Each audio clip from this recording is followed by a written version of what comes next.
मुद्दा ये है कि जो हमारा जो उत्तर भारत का कल्चर है उसमें क्या होता है, बेटियों की शादी जल्दी हो जाती है, कम उम्र में ही शादी हो जाती है।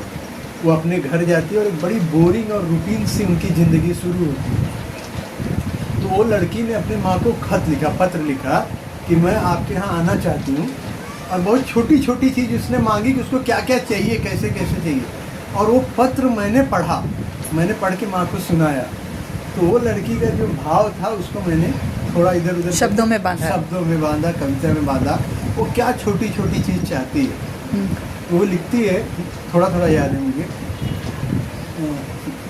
रातें लंबी खिंच रही अमावस की, रातें लंबी खिंच रही अमावस की, पूर्णिमा की चांदनी दे दो। आंचल निभाते निभाते थक गई हूँ बहुत, मम्मी एक बार मुझे मेरी ओढ़नी दे दो। मतलब यहाँ आंचल ससुराल का पक्ष है और ओढ़नी मायके का पक्ष है। माँ के घर आना चाहती है तो ओढ़नी मांग रही है। उसमें लिखती है, उसकी जो चाह है कि अपने हाथों से मेरी दो दो चोटियाँ गूंथो, निकल वाली मुझे मेरी पैजनी दे दो। आंचल निभाते निभाते थक गई हूँ बहुत, अम्मा एक बार मुझे मेरी ओढ़नी दे दो। लिखती कि अपने नीड़ में अपने मेरे भी कुछ तिनके रखना। मतलब तुम्हारा जो घर है, घोंसला है, मेरी भी जगह रखना। नीड़ में अपनी मेरे भी कुछ तिनके रखना, मेरे नेक मेरी अलमारी में गिन के रखना, और अपने कांधे से टिका के सिर मेरा, ठहरे अश्कों को रवानी दे दो।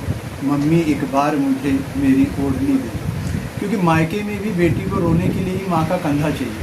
तो सबके साहित्य कोई पढ़ नहीं सकता, साहित्य जन्म से उसके ब्लड में घूमता है।